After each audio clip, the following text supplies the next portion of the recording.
if you're buying a vacation property that you need to rent out in order to make the numbers work, right now, given the risks of like all this changing legislation really across the country, there is a possibility that what is available for rent today you'll not be allowed to rent it at any point. That could happen at any time.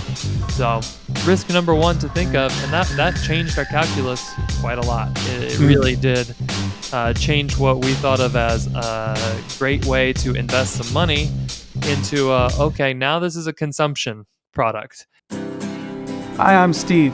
For nearly 30 years, I've been a pastor and disciple maker, and what I really love doing is helping guys be better followers of Christ and better leaders at home. I'm Mark, a certified financial planner with an MBA and an Ivy League degree who wants to make sure you're making the smartest money decisions possible. And this is Abraham's Wallet. Join us weekly and create a culture in your family of multi-generational prosperity, spiritually, relationally, physically, intellectually, and financially. Run your home, your dough, like a biblical boss.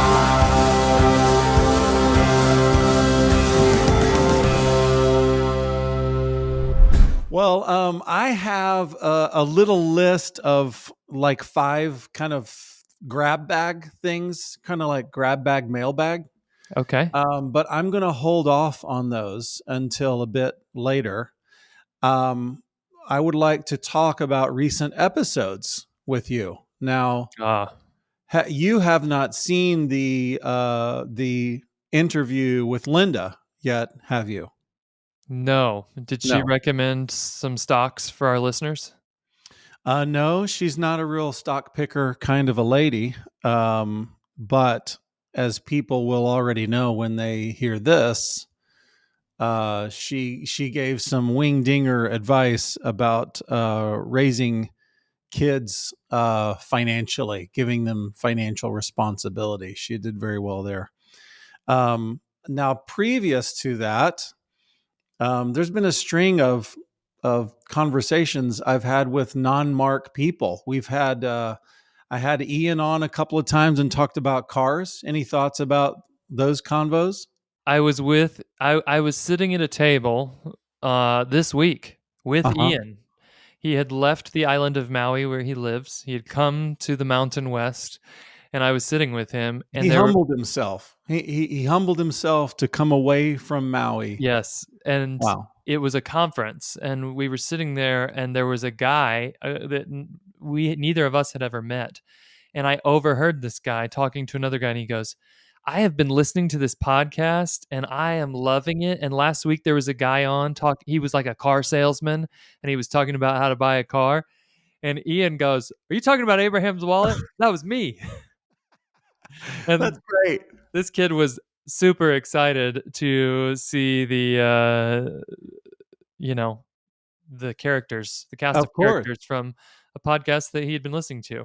I've got a friend here in Cincinnati that was just like, every time I see him, he's like punching me in the ribs and going, I got to hear more of Ian. That I could listen to that guy give little car tidbits forever. He's like, that is so enjoyable. Let me tell you, the number one request I've gotten since those 2 episodes aired was, okay, we love Ian. We love his insider knowledge of the car industry. We like guidance on this major purchase that we all have to make. Yes. What we need, give us a whole episode on how to buy a minivan, because we have got a lot of listeners who are in that minivan stage of life. I like assignments like that. I like when the people come forward and say, what we need is X. And I love trying to do that. So that's great to hear.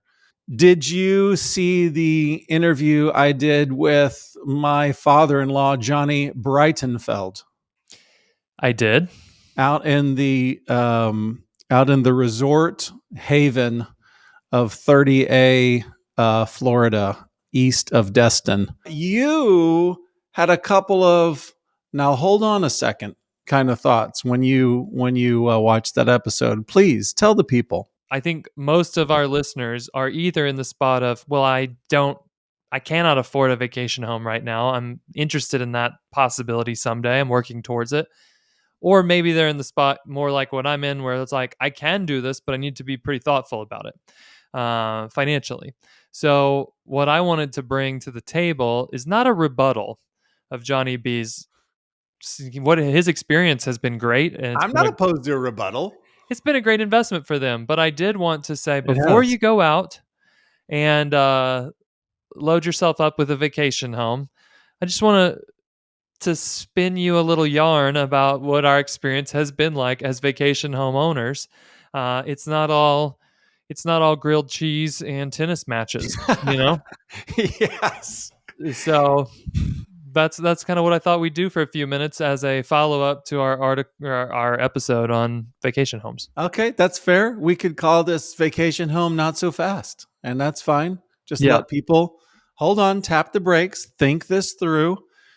I don't know if you're going to say this eventually, but the one thing, I actually had a conversation with a buddy today about that episode, and just said, I think one key thing to remember about Johnny is that he was 62 years old when he bought it. And there's a lot of 30-year-olds who have 5-year-old kids, and they thinking, where could we get away to? I'd love to get away to somewhere. Let's buy a vacation home, and think, whoa, whoa, whoa, whoa, whoa. I don't know that your financial situation is the same as Johnny was when he was 62, but maybe you're going to get to that. yeah. Absolutely. And that's why, a lot of 62-year-olds are retired, meaning they have enough money to pay for their lives without making any more money. That's one definition of financially independent, independently wealthy. Okay. So we bought a second property and the year was 2021. You'll remember that year as the year of we had to wear a mask anytime we wanted to view a home that we were considering Oh, purchasing. brother. And interest rates, which will play into my story here, were at about 2.5%. Delicious. It was a Um, delicious. It was like a butterflied interest rate, lightly grilled with a white chicken gravy on top. yeah, maybe some truffle butter. Mm. Um, so I was thinking, being the financial planner that I am, I would love to acquire an appreciating asset at a rate of interest that is lower even than the appreciation of that asset. Mm. And so I thought, we had this town in the mountains that's only about an hour from our house, and our logic was, unlike Johnny, let's get something that's close enough that we could go there for Shabbat after work on a Friday. Right. And that we could even come back on a Saturday. Let's say we had a soccer game Saturday afternoon. We knew that based on the phase of life we're in, we aren't going to get a lot of Friday through Sunday night type of weekends. So close enough that we could zip over for a night, make it a place of relaxation, rest, enjoy the kind of mountains outside of the city. And what would be great is we could pay for this whole thing just like Johnny B did by renting it out just a few nights a month. So we did it. We bought a place, and a lot of that stuff started out great. We listed it for rent, and then about a month after we bought it, the county in which this property exists changed their rules, and they said there shall be no short-term renting ever. Unless you are in a zoned for short-term renting area. And basically those were new developments where the developer paid gobs of money to the county to acquire that designation so that they could sell their condos for more money. So no short-term rentals. And we thought, well, I know it says that, but there's still a lot of Airbnbs. Let's just run it. And we tried that once. And the neighbors just about burned the house down. They called the police and the county and reported us. Not once did any of these neighbors call me. They all had my phone number. Right. That would be too forthright. Of course. So neighbors were not going to tolerate it, and so renting it was not an option. And that's one of the risks that I just kind of wanted to bring up, is that if you're buying a vacation property that you need to rent out in order to make the numbers work, right now, given the risks of like all this changing legislation really across the country, there is a possibility that what is available for rent today you'll not be allowed to rent it at any point. That could happen at any time. So risk number one to think of, and that changed our calculus quite a lot. It Mm, really did change what we thought of as a great way to invest some money into okay, now this is a consumption product, right. and I'm not coming to you fully resolved in my spirit of the long term destination for this asset for our family. We may keep it, we may sell it, and Okay, what do you mean when you say laws are changing? Is there something in the air that says that they could shut down individuals renting out their places? 100%. I mean, that's what happened to us. There's a lot. You've seen house prices go nuts almost everywhere in the Yep. last few years. Those price increases are a lot more pronounced in mountain towns in Utah than they are in Cincinnati, Ohio, for example. Yep. So there's people that have been living in these communities and they see that, I used to have a house that was worth 300 grand and now you have to spend 1.5 million to buy a house. Those Yep. people, the ones that own a house, have a mixture of emotions often, but the people that maybe their kids want to live in their neighborhood can't. It's impossible. And one of the things politically that gets blamed for that is short-term rentals. That people can basically bid whatever on a house because they can rent it out for 400 bucks a night. So we don't really care if we spend 600,000 or a million on a house, and we will outbid people who want to live full time in these communities. That that line of political argument is getting pitched in city council meetings in San Francisco, in Mm, New York, in rural places and resort communities. So there's definitely pushback against the short-term rental market mm, almost everywhere. In some places, I think there's a pretty good chance, for example, in 30A, there's a pretty good chance that they're not going to outlaw these things, right. but it is a risk. It's a risk everywhere. And so it's just something to keep in mind. I wasn't planning on talking about this, but I'm going to interrupt with I'm giving the people a value proposition. I like to pass on deals and interesting things for the people. This is not only kind of a money play, but it's like make your family happier play. I don't know if you've heard of this, Mark, but here's the thing. Here's what got me thinking about it. You're talking about basically the Airbnb model, and we know, God bless America, that the Airbnb model moved into cars through Turo so that individuals could rent their amazing cars, and people who are never going to buy a exotic car could rent it for a day for $250 for your birthday, for your 50th birthday, and have a great time. That's pretty fun. Did you know, Mark, that the Airbnb Turo model has made its way into a very exciting arena, which is, what about the empty nester family who created a backyard wonderland of a wonderful swimming pool, and maybe there's even a little fire pit area? There is now an app called Swimply, simply with swim built into it, Swimply, and you can look around in your area and see who's got a backyard scenario that they are willing to rent out for an hour at a time, anywhere from $20 to say $75 an hour. And you could bring a party of 20 people and enjoy someone else's fantastic backyard scene. Are you aware of this?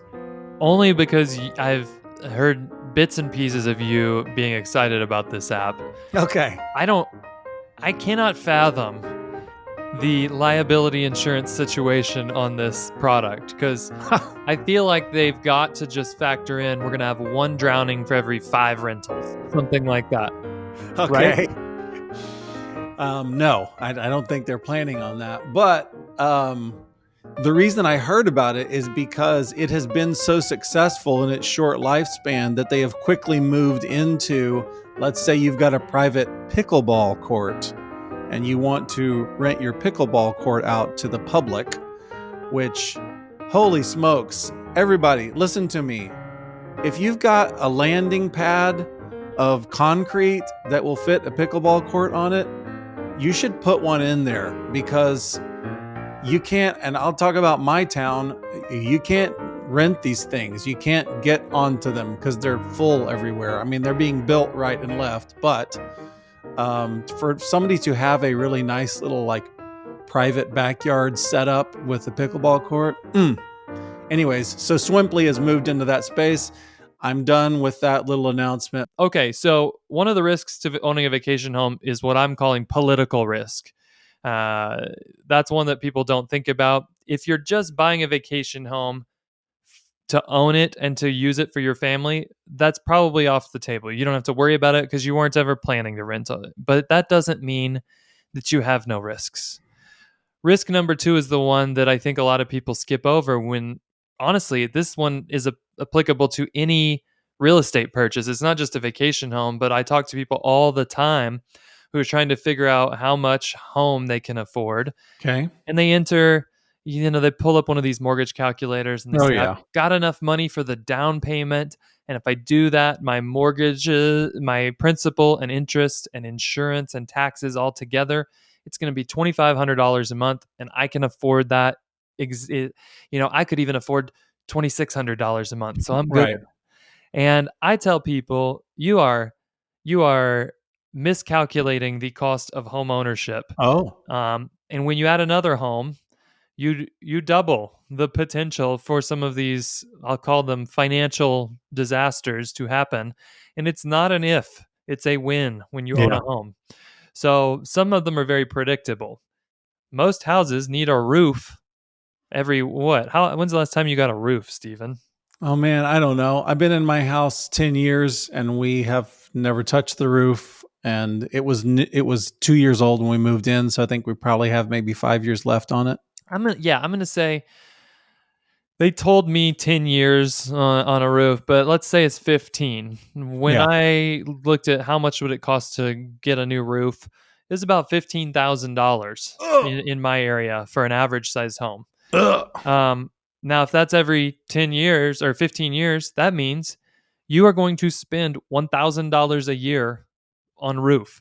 And people don't think about that when they think of the home. I just had to put in a new water heater, and it was $3,500. And it says on the side it's good for 6 years. The last one was 10 years old, so hopefully we're good for more than 6 years. But let's say that it lasts for 10 years. Well, then that's $350 a year that I need to spend on water heater. Yeah. When we bought this vacation home, we had our first water bill, and it was $50, which was the minimum they will charge you to provide service. And I thought, okay, I can handle $50 a month. And then I got my second water bill, and it was $3,600. What? And it turns out that I had to immediately call the water company, and they're like, no, it's running, and it's running fast. And we got a backhoe out there and dug up the water main, and just there's two sides of the meter. There's the one that's the city side. If something had broken over there, not my problem. If it breaks right on the other side of the water meter, all my problem. Oh, my word. I spent about $10,000 excavating a gigantic pit and then repairing all sorts of plumbing issues that busted. But, that wasn't on my list of costs. So now we're starting to see there's some stuff. The home I own is a rural home, so there's a septic tank. On average, you're going to spend about $500 a year to keep a septic tank in good shape. Every few years, you're going to have somebody come out and inspect it and do some maintenance. When we moved in, we had to put new carpet in the whole house, $12,000. Oh, gosh. We had to paint the whole thing. That was $8,000. Interior, exterior, which was a smoking deal. So that's not even expensive. Oh, man. I have not done this, but I have tile that are broken. And I had somebody, I was like, can you just come out and replace that tile? What's that going to be, $100? No. The whole thing needs to be replaced, $3,500. New kitchen tile. So right now we're living with some wobbly tile. Boy, oh boy. With a vacation home, whether it's an hour away or a flight, you generally are going to have to pay people to do stuff that you would probably normally do yourself at Yeah. your home. Yeah. And that's something. So lawn mowing at this place costs $150 if you want someone to mow the lawn.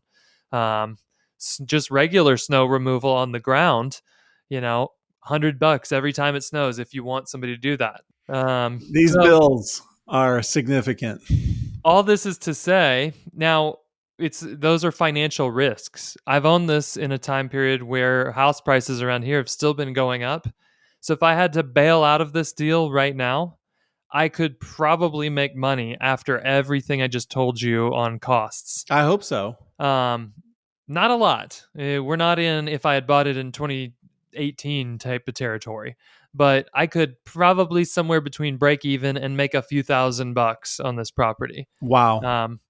Because of all of the unexpected expenses. But a lot of people, when they think this has been a great investment, forget about all those costs that add up over time. Yeah.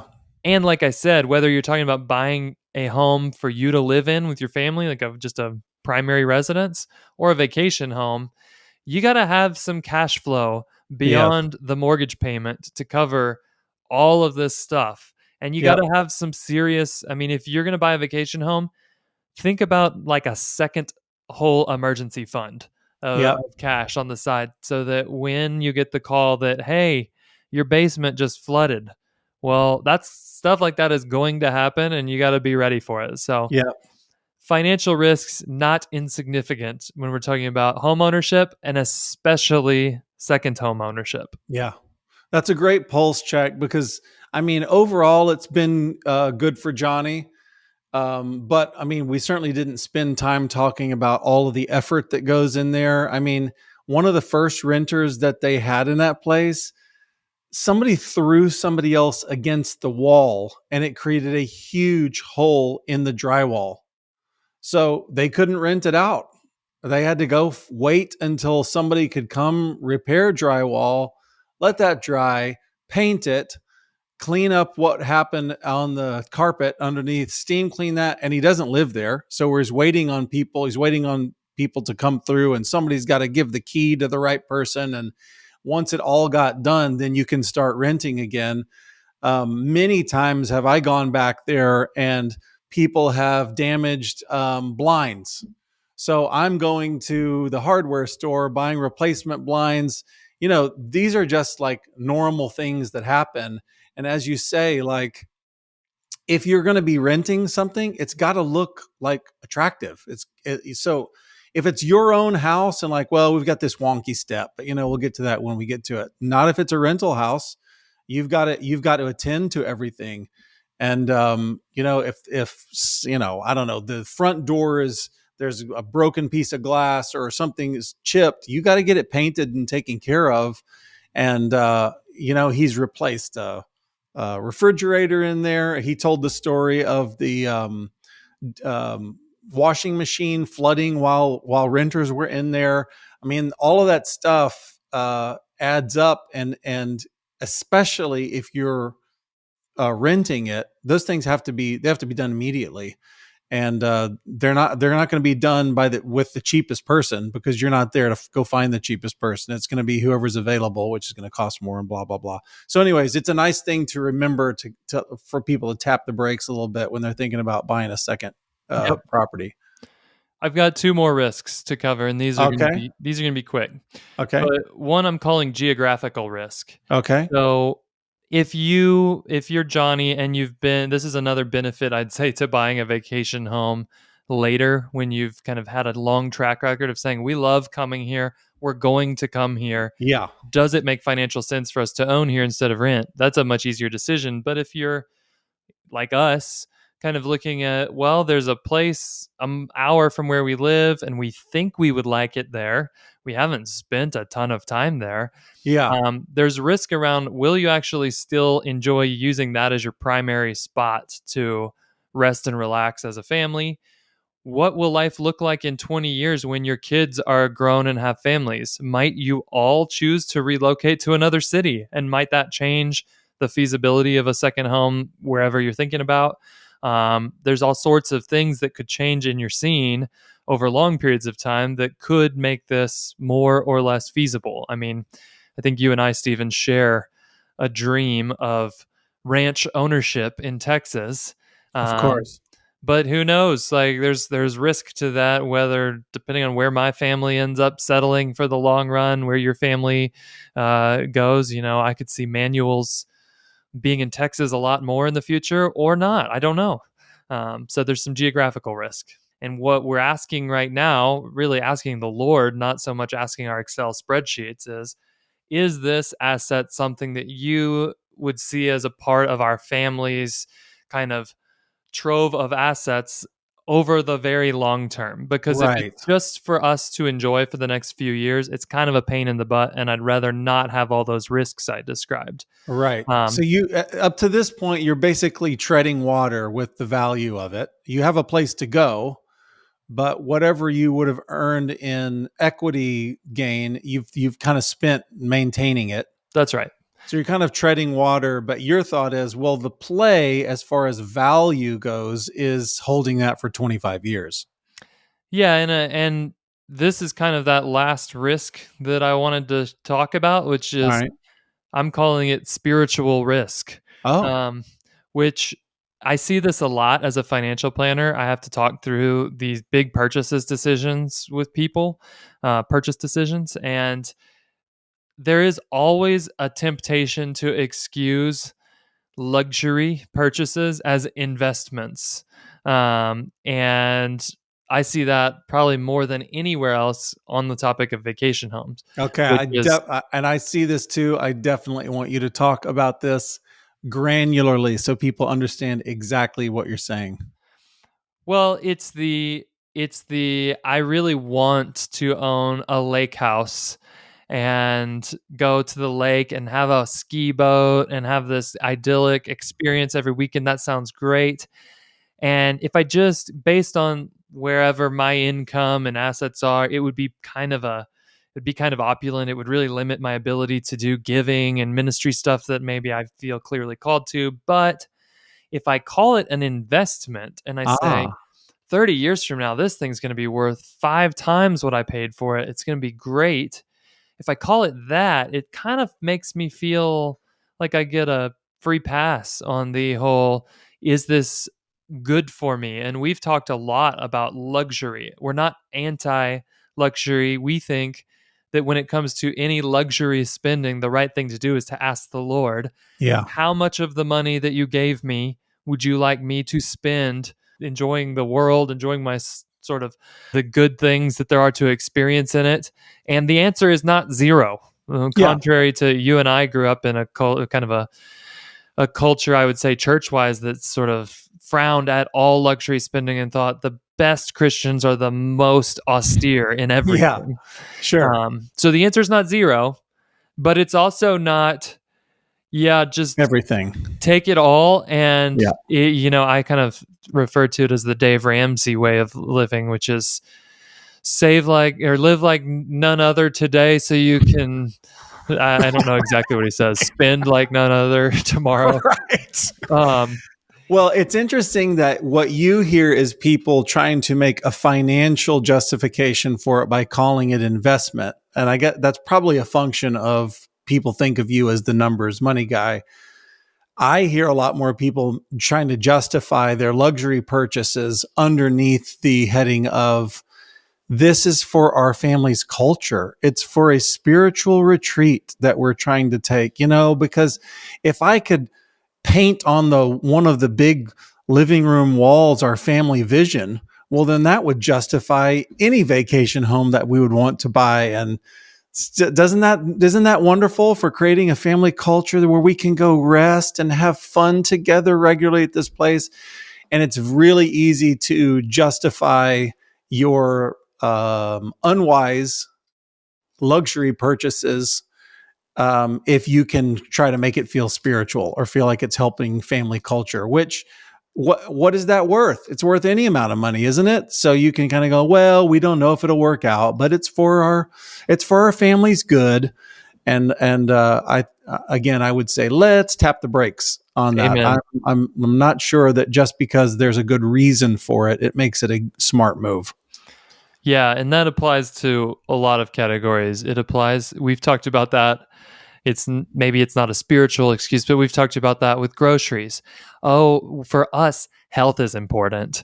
Uh, Right. like we're unique flowers in that regard. And Yes. Yes. so we're going to shop at fill in the blank crazy ridiculous place. Yes. Or we as a family experience the Lord through adventure. So we're going to tour the world on a cruise ship for the next Kilimanjaro. like Yeah. and the thing is, you and I, we push people towards those things True. often. True. So do not hear me saying like we've switched gears and we want you to be cheap and not spend. That is not true. We want you No. to establish family vision and fund it. Hear, However, hear. you got to be, just like we want you to be financially wise by deploying money. That we're not saying like don't deploy your money because we don't want you to take any financial risks. We want you to be spiritually wise by entering into sort of spiritual spending thoughtfully, Yeah. and always ask the Lord, like, correct me if I'm going down a path that might have too much greed or envy baked into it, because I really just want something that I can't necessarily, that wouldn't be wise for me to afford, or that just isn't where you have ordained for my money to go, and be sensitive to that. And like what we're doing now is really that process. Lord, is this your plan? And if it's not, I can say that we are very open-handed and are happy to offload that thing tomorrow or hold it for the next 3 Right. generations. And I think that's the target. We want to have our assets be things that we're stewarding as families, that we don't feel attached to, like it would be so terrible if we had to let that go. Right. Um, Right.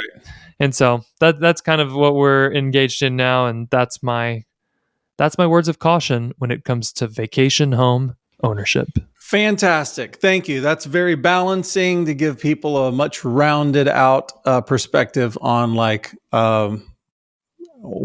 as we've already said, people watch the Johnny episode and they're like, let's go. So that's helpful. Let's transition now into Stephen's grab bag of stuff. And I'm going to start my grab bag. Let's see. I've got just 4 things to say real quick. One of them is, Mark, I love to throw a good credit card deal at the people. Yes. Give it to us. And I have found a good credit card deal. I can say that it came and found me. You know how you get all this junk mail and it'll say, why don't you have a United Airlines card? Because we would give you some whatever. And you look at it and I'm thinking, I don't fly United. I always look at those. I always open up all of the credit card offers because, hey, I'm a free agent. And if you want to pay me to start your card up, I'm listening. So I've got a good one for the people, and it's going to be real handy. Most of our listeners are Amazon Prime members. You get your little Amazon products sent to you. The drones know exactly where your chimney is to drop your stuff in. And Amazon is offering right now a credit card. So if you have a business, and I'm going to recommend they do a personal one that gives you, I think it gives you some percentage cash back on your stuff. I'm not really interested in that one. I'm going to talk about the business credit card. Abe's Wallet is a charity, and we run on donations. But of course, it operates as a business as banking is concerned.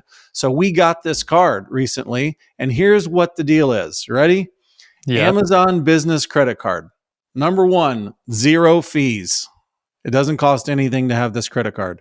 Number 2, when you are approved for it, you get $150 credit into your Amazon account.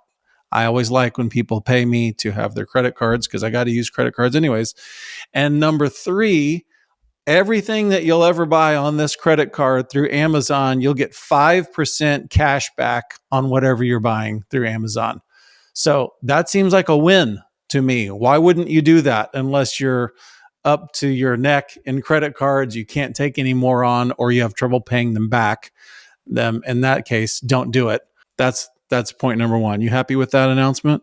Yep. Can I just be the disclaimer voice before Sure. we move on and say, Sure. just think about the fact that every time you apply for a new credit card, it does take a tiny little bite out of your credit score. Right. So That's why I do that one a year. That's my rule. yeah, One a year. if you're about to apply for a loan or something like that, it might not be the right time to take advantage of the next deal. And you definitely don't want to go sign up for 5 credit cards all at once. Great. Okay. Second thing, I just thought people would be interested in this. So, we ran an episode in the spring about you ran an old conversation of me talking with my father about not fearing death. The reason that you ran that is because my father passed earlier on this year. God bless him. And so my mom has been doing this process of going through everything in the house. That's her makeup. God bless her. I'm very grateful for her doing that. One of the things she has unearthed, like she just took a one of those huge banker boxes full of like official documents and had them all shredded. You know, she's doing all of that work because in her, these are her words, because somebody's going to have to do this someday, and I don't want it to be you when I pass. And I'm like, I don't like thinking about that, but I'm very grateful for your service. Thanks, Mom. So she unearthed, going through files and records and blah, blah, blah, she unearthed these old paper stock certificates that my father purchased in 1984. He had the paper stock certificates. You did a little research because we didn't know, are these good? Are they just mementos of something that was turned into digital stock along the way? And you found out that since these things were issued, the company had split its stock 3 times since 1984. It's a big company. I just think that's kind of a word to the wise, is that a lot of people are like my dad, who just squirreled things away. The end of the story, by the way, is that it has to be researched because nobody knows, is this legit? Or is it just a memento? So it had to be researched by the company. But the thing that I just want to tell people is a lot of people are like my dad. He is a bit of a pack rat. He squirreled things away. We have found cash and watches and silver bullion in strange locations. So that's just something to think about when you shrug your shoulders. Let's say a distant relative dies or older parents pass away, and you just think, I don't know, just clean the house out.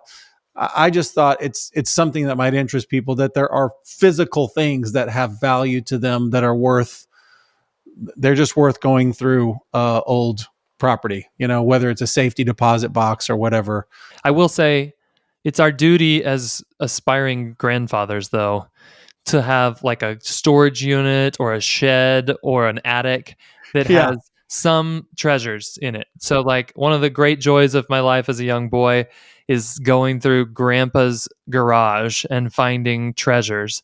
And I would just say you owe it to your posterity to like leave a little pocket knife in a shoebox and let your great grandson find it. Whatever. I love it. That stuff. One of the coolest things that my dad did was that he wrote a note that was with his kind of squirreled away cash. Mom knew where he kept his little cash pot. And he wrote a letter that he left with his cash pot that said, if you're reading this letter, I have passed away. And I want to say some things to you. And it's like, I love you. You're the best spouse in the world. I love my kids. I mean, it was just a wonderful thing that I suppose maybe you do that when you're 75 and you think that way. But great idea. When you're squirreling stuff away that you think somebody's going to find this someday, why don't you put a sweet note, an encouraging note in there? That's pretty awesome. Okay. One thing I wanted to just throw out is that we're recording this September 1. And so I wanted to encourage everybody, if you haven't done it already, now's the time to pick a weekend late in the year and plan your summit with your spouse.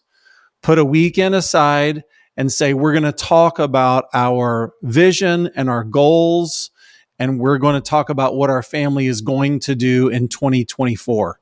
So I know that might sound a little premature. It is not premature. You need to put that weekend aside so that you can protect that time and get away with your spouse. I wanted to throw that in.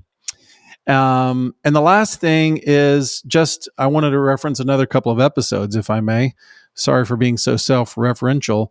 But you know what, Mark? People are eating alive the conversation with Jerry and Janet Pryor. Have you noticed that? No. Are they YouTubing it or what? What's the story?